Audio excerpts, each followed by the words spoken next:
eternamente. Muchísimas gracias por continuar con nosotros. Bueno, todo es vuestro. Así dice la Biblia en la primera carta de Pablo a los Corintios, el capítulo 3, específicamente el versículo 21, pero podemos incluir también el 22.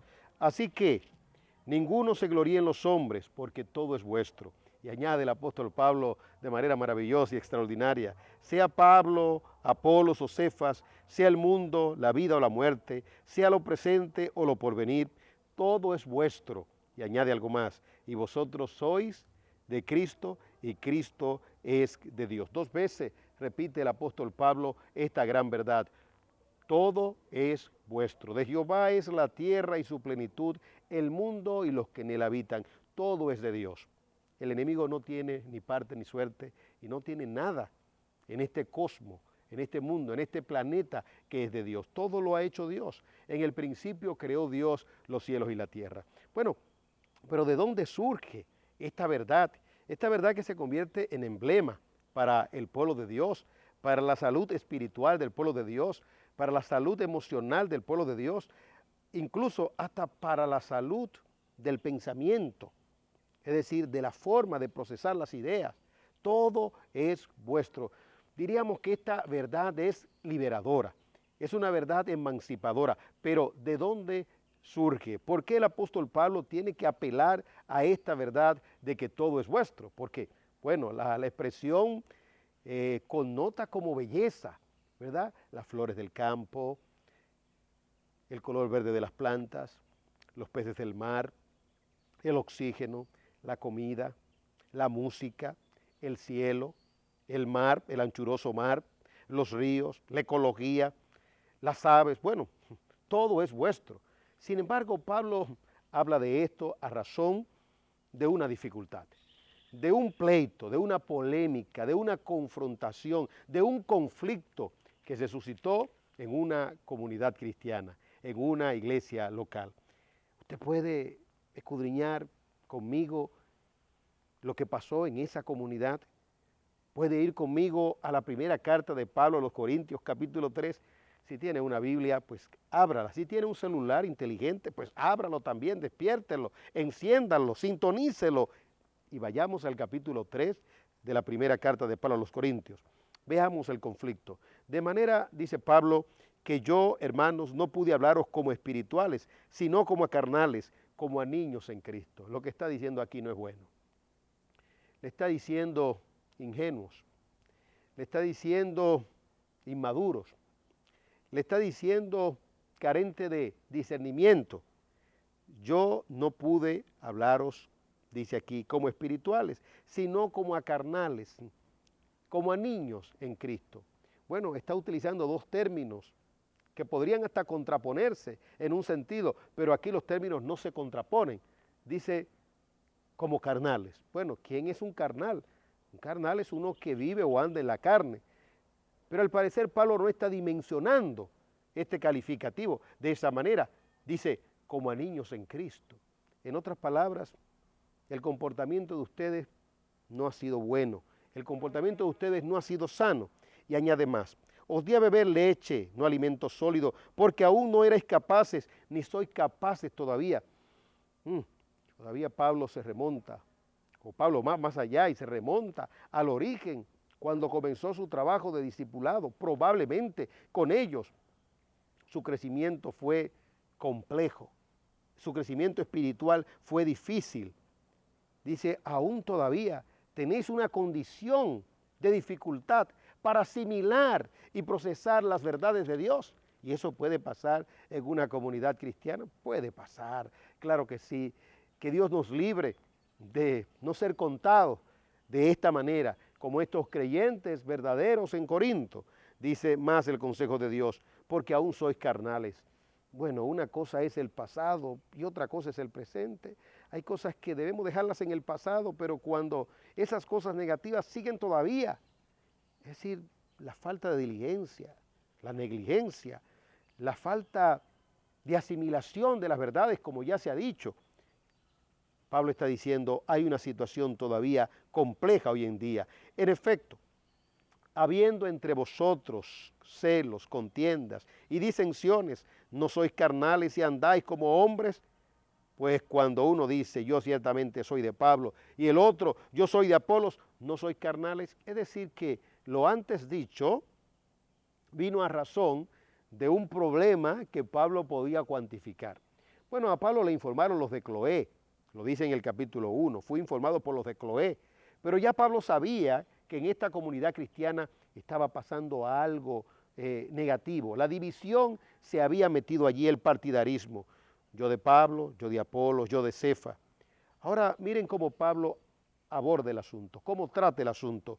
¿Qué pues es Pablo? ¿Y qué es Apolos? Servidores por medio de los cuales habéis creído, y eso según lo que a cada uno concedió el Señor. Ahora, la cosmovisión de Pablo en el sentido de ver el engranaje de Dios o la economía de Dios o la operatividad de Dios. Qué importante es tener esto en mente. Muchos de los conflictos que permanecen entre personas en diferentes lugares, no lo vamos a limitar solamente a la comunidad cristiana, sino en cualquier otro lugar donde exista un conglomerado de personas, es la carencia precisamente de esto que Pablo va a decir. ¿Qué pues es Pablo? La respuesta es nada. ¿Y qué es Apolo? Nada en un sentido. Pero Pablo a esta retórica dice, bueno, lo que somos es sirvientes. Se oye bonito cuando dice Pablo servidores, dice Pablo sirvientes, somos sirvientes, servidores, por medio de los cuales habéis creído. Y eso según lo que a cada uno concedió el Señor. Interesante esto. ¿Qué es lo que somos? Instrumentos, servidores. Y en otro lugar dice Pablo, esclavos. Y nosotros no decidimos, en cierta forma, desde el punto de vista de la soberanía de Dios, nuestra misión. Dios fue quien nos encomendó. Dios fue quien nos colocó en el lugar donde nos encontramos. ¿Para bien de quiénes? Para bien de los salvados, para bien del pueblo de Dios. Dice, yo planté, Apolo regó, pero el crecimiento lo ha dado de Dios. Así que, qué tremendo es esto, que ni el que plante es algo, ni el que riega, sino Dios que da el crecimiento. Mire usted, para que no vaya a pensar que hay una desproporcionalidad en Pablo. Pablo sabía quién era. Pablo sabía que era un siervo de Cristo. Pablo en un momento llegó a decir, yo soy quien soy. Y no yo, sino la gracia de Dios en mí. He trabajado más que todo, pero es la gracia de Dios conmigo. Pero ahora Pablo expresa y dice, miren ustedes, no somos nada, simplemente servidores. A la larga, Dios es quien hace el trabajo. Uno siembra, otro planta, pero finalmente el crecimiento lo da Dios. Instrumentos en las manos de Dios. Claro que Dios necesita del hombre, puede obrar por encima del hombre, pero en su propósito y en su plan maravilloso, Él usa a los hombres.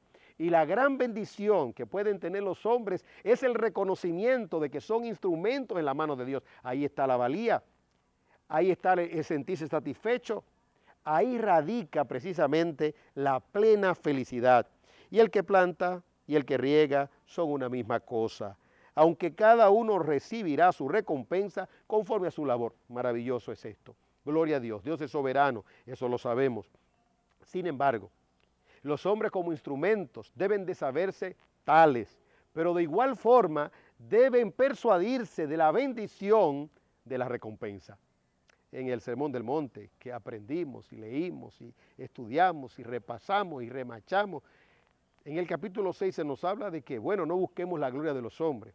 Cuando tú ayudas a los necesitados, espera tu recompensa que viene de Dios. Cuando ores también, cuando ayunes también. Y ahora aquí dice que cuando sirvas en la obra de Dios, debes saberte instrumento en las manos de Dios y esperar tu recompensa.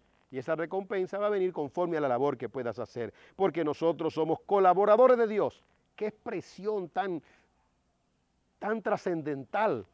Colaboradores de Dios, qué honor, qué honra. Y vosotros sois labranza de Dios, edificio de Dios, conforme a la gracia de Dios que me ha sido dada. Yo como especialista, dice, como perito arquitecto, puse el fundamento y otro edifica encima, pero cada uno mire cómo sobreedifica. Nadie puede poner otro fundamento que el que está puesto, el cual es Jesucristo. Si alguien edifica sobre este fundamento con oro, plata y piedras preciosas o con madera, heno y hojarasca, La obra de cada uno se hará manifiesta, porque el día la pondrá al descubierto. Pues por el fuego será revelada. La obra de cada uno, sea la que sea, el fuego la probará.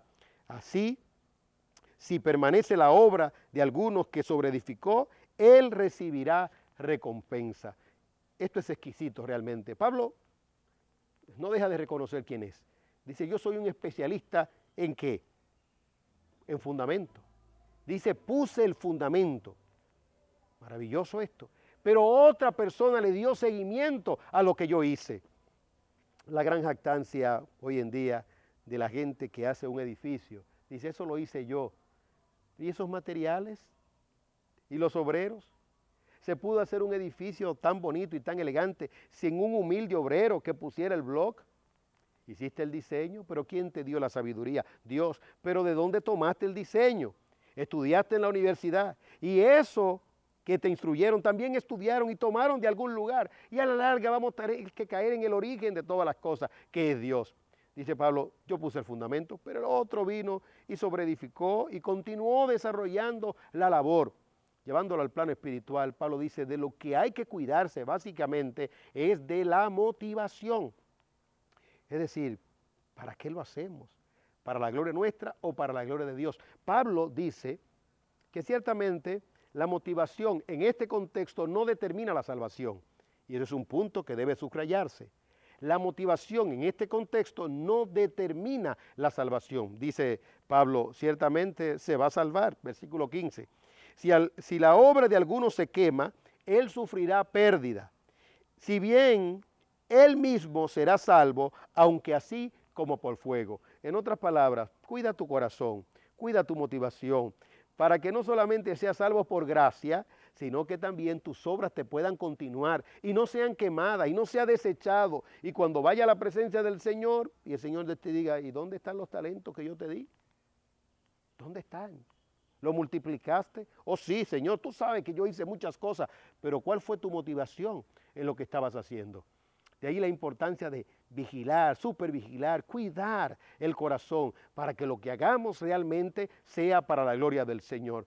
Aunque Pablo dice aquí, cuidadito, que es muy delicado el asunto, dice, aunque por fuego, aunque así como por fuego, se va a salvar, aunque así por, es decir, de chepa, por así decirlo.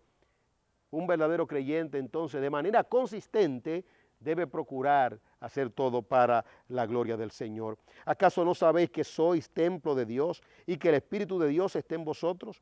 Si alguno destruye el templo de Dios, Dios lo destruirá a él.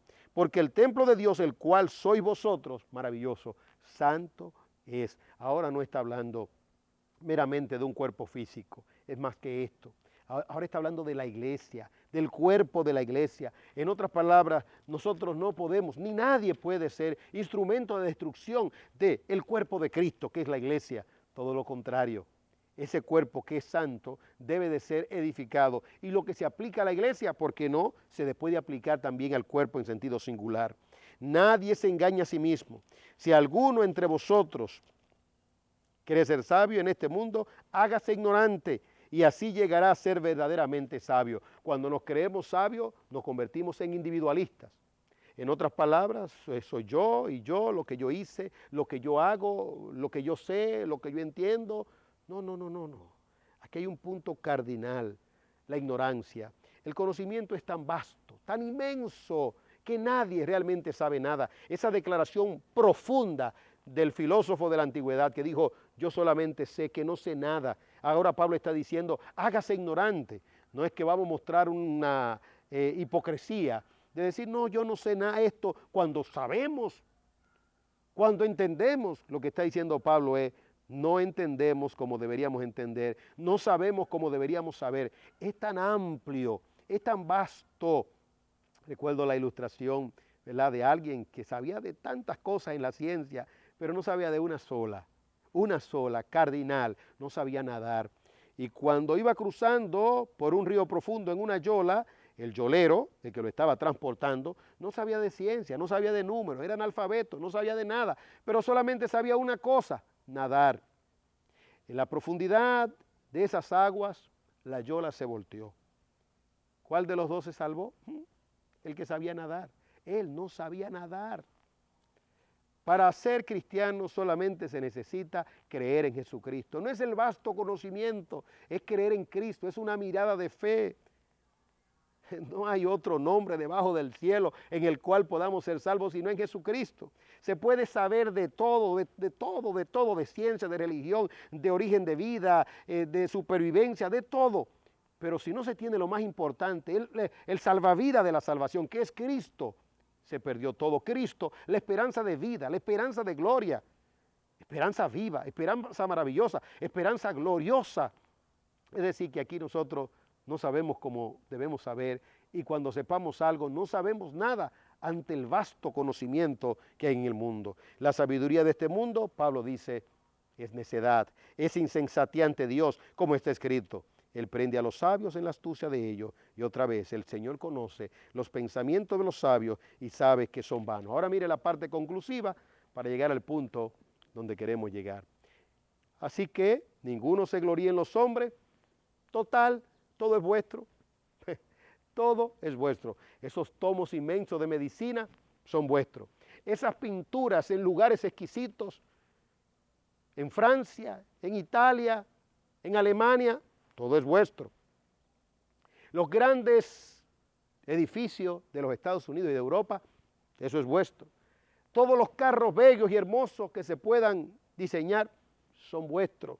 Nadie tiene la capacidad realmente para disfrutar de manera absoluta de todo cuanto hay. Usted tiene un carro y tiene solamente una forma de poder manejarlo, sentándose en él.